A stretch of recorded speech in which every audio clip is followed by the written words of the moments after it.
all nature's forces, fire is the most terrifying, unpredictable, a phantom-like adversary. 1 second before you, the next behind, a flaming embrace.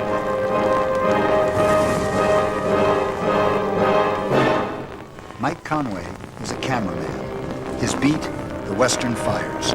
Trained and outfitted by the fire department, he ventures forth when others flee. His unflinching lens capturing men at war with hellfire on earth. It's a cameraman's job to get close to the action. Get too close and you die.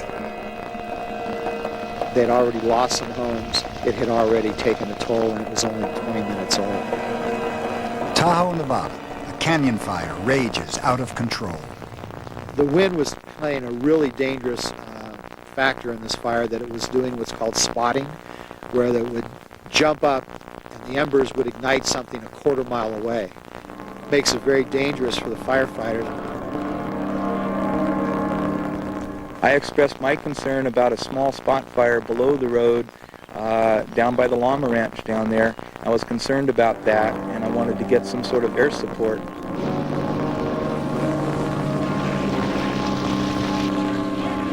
We were hoping not to throw any more fire below the road because we don't like burning up people's resources like that. The winds were to our back coming downhill. There was once or twice that the flames would stand up, which is an indication that the wind shift is imminent at that time. Then the wind kicked up even more. The fire, as they say, got into the timber, and then it started crowning, which means it jumps from treetop to treetop. There was only one road in, and the inferno had already sealed off one end of it. That left only one way out. If the fire swept below the road, cutting off their escape, all would be doomed. Expanding rapidly, over 70 miles an hour, the fire encircled its prey. An immediate evacuation was ordered. I was in my vehicle at the time.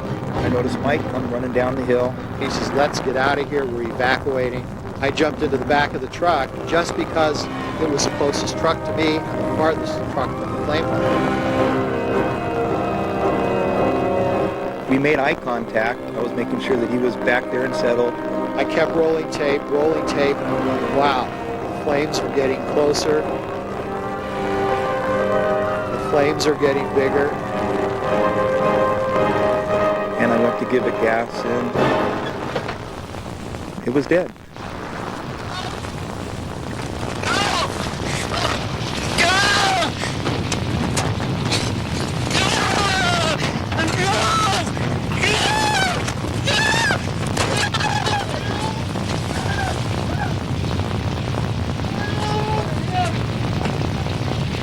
The flames were on top of us, no question about it. And with the screams, I didn't know what I was going to find when I came out to get them.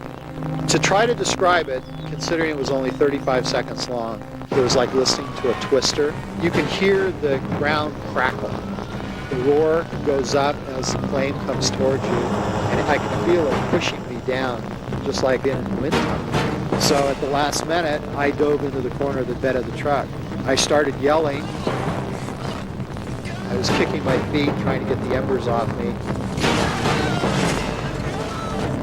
I thought maybe this might be it. I jumped out of the truck. I put my left hand on the rail of the truck. I landed on my butt, on my left cheek with my wallet. Probably got hurt worse than anything, vaulting out of the truck because I'm not real athletic. Where he didn't have his personal protective equipment on, his gloves, his hard hat, his shroud was all red. You can tell he was definitely severely burned at that point. I looked pretty bad. My face started blistering. My left hand had a 3rd degree on my palm. The rest of my left hand was 2nd degree. My right hand was totally 2nd degree with a couple of 3rd degrees on the fingertips. I was pulling clumps off the back of my hair. I got so hot that the puff paint logo, which looks like a clapperboard for our company, osmosed right through the fire suit. What I was told by the Nevada Division of Forestry was I attained 1,800 to 2,200 degrees of temperature in order to make the suit melt. Well, it's unbelievable when paper burns at 451, and when you open your oven to do your turkey at 375, it's almost unbearable heat when you open the door of the oven. So you multiply that about 7 or 8 times and you can understand what it felt like.